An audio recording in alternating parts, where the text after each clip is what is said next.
So good afternoon.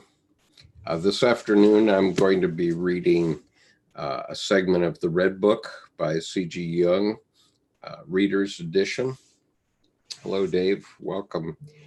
So I'll be reading it right through. It's only a little, just under 2 pages, but this segment explains why humanity needs religion. And so I think it's very interesting and useful for us to consider. And this is actually the third part of the segment entitled The Anchorite. It's the last part of The Anchorite. Or, let's see, is that right? Yep. All right, so it's still day one, the last part of The Anchorite. It's I'm starting from page 250 of the Reader's Edition. And it begins as follows. And in this segment, Dr. Jung is realizing how much work he has to do in order to explain what's happening to him in these active imaginations. And basically, he spent the whole rest of his life elaborating it, and 20 volumes of his collected works, and much more beyond that as well. Good afternoon, Art. Nice to see you. Also, Johan. Okay, I'm not going to stop once I start reading here. So, page 250 of the Red Book by C.G. Jung, Reader's Edition. And let's see, just for simplicity, I think I'm in chapter 4. Right. It's chapter 4 of Liber Secundus, if you have the folio edition. The writing lies before you, and always says the same thing, if you believe in words. But if you believe in things, in those in whose places only words stand, you never come to the end. And yet you must go an endless road, since life flows not only down a finite path, but also an infinite one. But the unbounded makes you anxious, since the unbounded is fearful, and your humanity rebels against it. Consequently, you seek limits and restraints, so that you do not lose yourself, tumbling into infinity. Restraint becomes imperative for you. You cry out for the word, which is one meaning and no other, so that you escape boundless ambiguity. The word becomes your God, since it protects you from the countless possibilities of interpretation. The word is protective magic against the demons of the unending, which tear at your soul and want to scatter you to the winds. You are saved if you can say at last, that is that, and only that. You speak the magic word, and the limitless is finally banished. Because of that, men seek and make words. He who breaks the wall of words overthrows gods and defiles temples. The solitary is a murderer. He murders the people because he thus thinks and therefore breaks down ancient sacred walls. He calls up the demons of the boundless, and he sits, leans back, and does not hear the groans of mankind, whom the fearful fiery smoke has seized. And yet you cannot find the new words if you do not shatter the old words. But no one should shatter the old words unless he finds the new word that is a firm rampart against the limitless and grasps more life in it than the old word. A new word is a new God for old men. A new word is a new God for old men. A new word is a new God for all men. Man remains the same even if you create a new model of God for him. He remains an imitator. What was word shall become man. The word created the world and came before the world. It lit up like a light in the darkness, and the darkness did not comprehend it. And thus the word should become what the darkness can comprehend, since what use is the light if the darkness does not comprehend it? But your darkness should grasp the light. The God of words is cold and dead, and shines from afar like the moon, mysteriously and inaccessibly. Let the word return to its creator, to man, and thus the word will be heightened in man. Man should be light, limits, measure. May he be your fruit for which you longingly reach. The darkness does not comprehend the word, but rather man. Indeed, it seizes him, since he himself is a piece of the darkness. Not from the word down to man, but from the word up to man. That is what the darkness comprehends. The darkness is your mother. She behooves reverence, since the mother is dangerous. She has power over you, since she gave birth to you. Honor the darkness as the light, and you will illuminate your darkness. If you comprehend the darkness, it seizes you. It comes over you like the night with black shadows and countless shimmering stars. Silence and peace come over you if you begin to comprehend the darkness. Only he who does not comprehend the darkness fears the night. Through comprehending the dark, the nocturnal, the abyssal in you, you become utterly simple, and you prepare to sleep, and you prepare to sleep through the millennia like everyone else, and you sleep down into the womb of the millennia, and your walls resound with ancient temple chants, since the simple is what always was. Peace and blue night spread over you while you dream in the grave of the millennia. So here in this segment, which is only 2 pages long, Dr. Jung has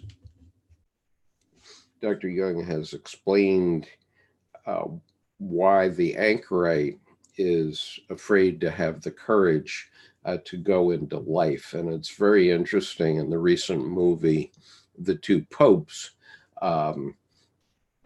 when Pope Benedict asked to confess his sins to Pope Francis, one of the things, and I think this is the most important line in the movie,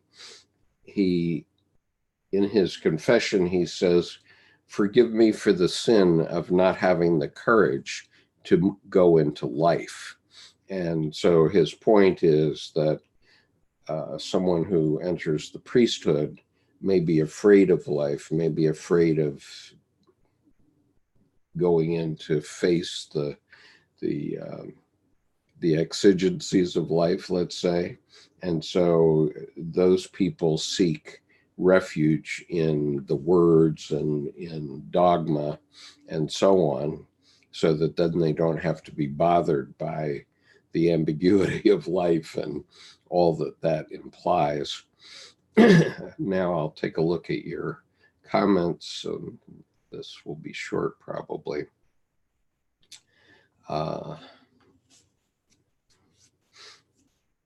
So, Dave, I hope you found that it's in chapter 4 of Liber Secundus, and it's right at the end of Dies 1, which I learned maybe from you a couple of days ago, is Latin for day 1 in Roman numerals and in Latin.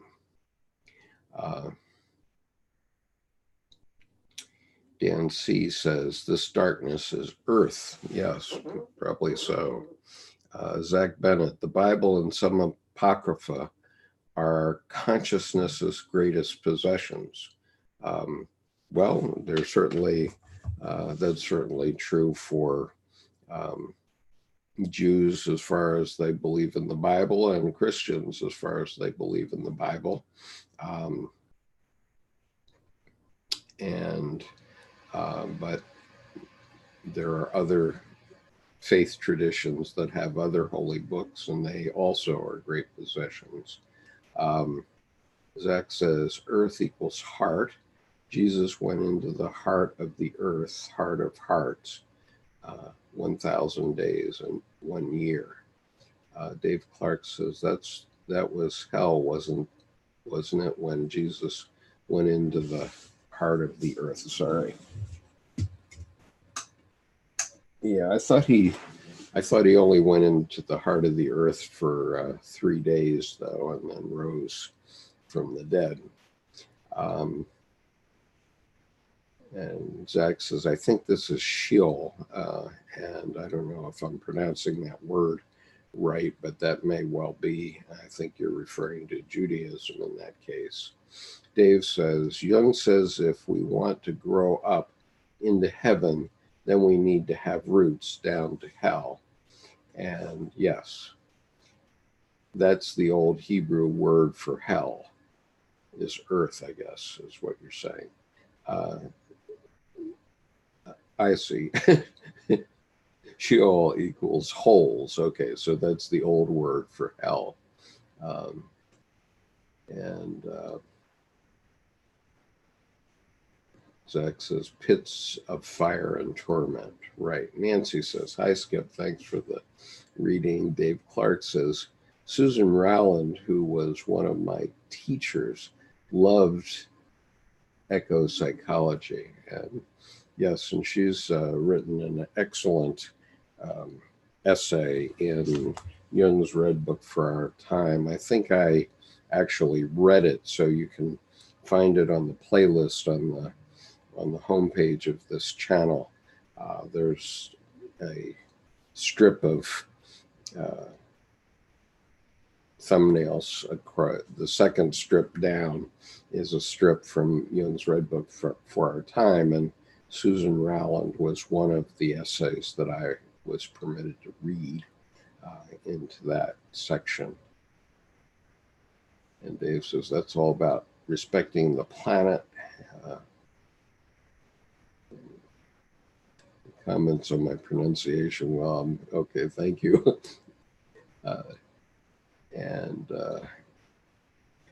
he says she's very clever and accessible and on YouTube. Oh, that's great.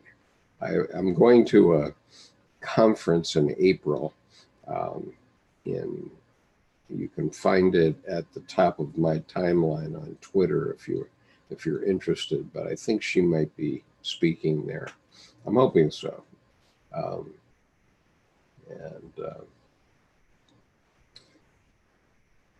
The conference is in Switzerland. By the way, it's the Eranos conference for 2020, and so it seems that some Jungian analysts are reviving the tradition of the Eranos conference. And for those of you who don't know, there were conferences about among a certain group of intellectuals over a very long time in the 30s. And Joseph Campbell put them together in 6 books. You can find them. The papers that were given at those conferences were edited by Joseph Campbell. And so papers from the Eranos yearbooks. And so there's 6 of these books, which I keep at my feet, hoping that someday I'll have time to read them all. But anyway, we're going to be having more conferences in the future, it seems. So maybe I'll meet Susan Rowland at that time. I hope so. And Dave says she's a polymath. I have no doubt. River Downey Jr. quotes Campbell. Okay. I don't know who River Downey is. Robert Downey Jr., I mean. Yep. Okay, he probably does. He's a smart guy. And he, well, Campbell was a smart guy too. He did a lot with mythology. He reached a he reached sort of a max point with me, but that's why I got into Jung directly. Um, and Dave says, if you're on the beaten path, you're on the wrong path. Yep, very good. Robert Frost said that too. The road less taken is his poem. Two roads diverged in a yellow wood. Sad I could not follow both and be one traveler. Long I stood. And anyway, he looks down the two paths and takes the one less traveled. And that's a very good way to find a life and the meaning of your life. It doesn't mean you'll always have success. You won't. But it's the way to find yourself, no doubt. Um, so, okay, I'm going to excuse myself. My wife is expecting me to spend some time with her. And I am, well, let's see. Well, I'm not going to announce what I'm going to do yet. But I will continue on with the reading of Liber Secundus probably tomorrow. And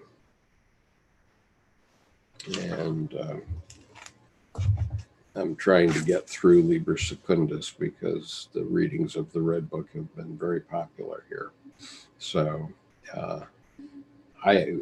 for my lights, I have never been able to figure out why no one else has, or very few others have made audiobooks of Jung's books, because I only read books, or if at all possible, I try to only read books in audible version. So after I waited for a couple of decades for somebody to start reading Jung's books, I decided, well, maybe I should read a few of them. So that's why I'm doing this. And thank you for being here today. I'll see you again sometime soon. Going to be an interesting night on the television tonight. So take care. Bye-bye. Oh, by the way, very interesting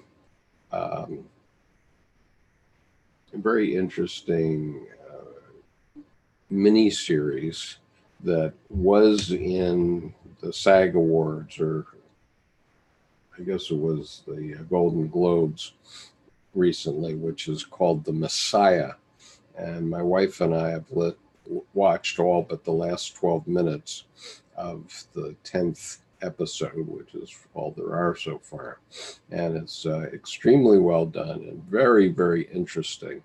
And so I urge you to take a look at it. It's called The Messiah, or it's called Messiah, not The Messiah. So anyway, interesting thing to watch on television. It's on Netflix, by the way.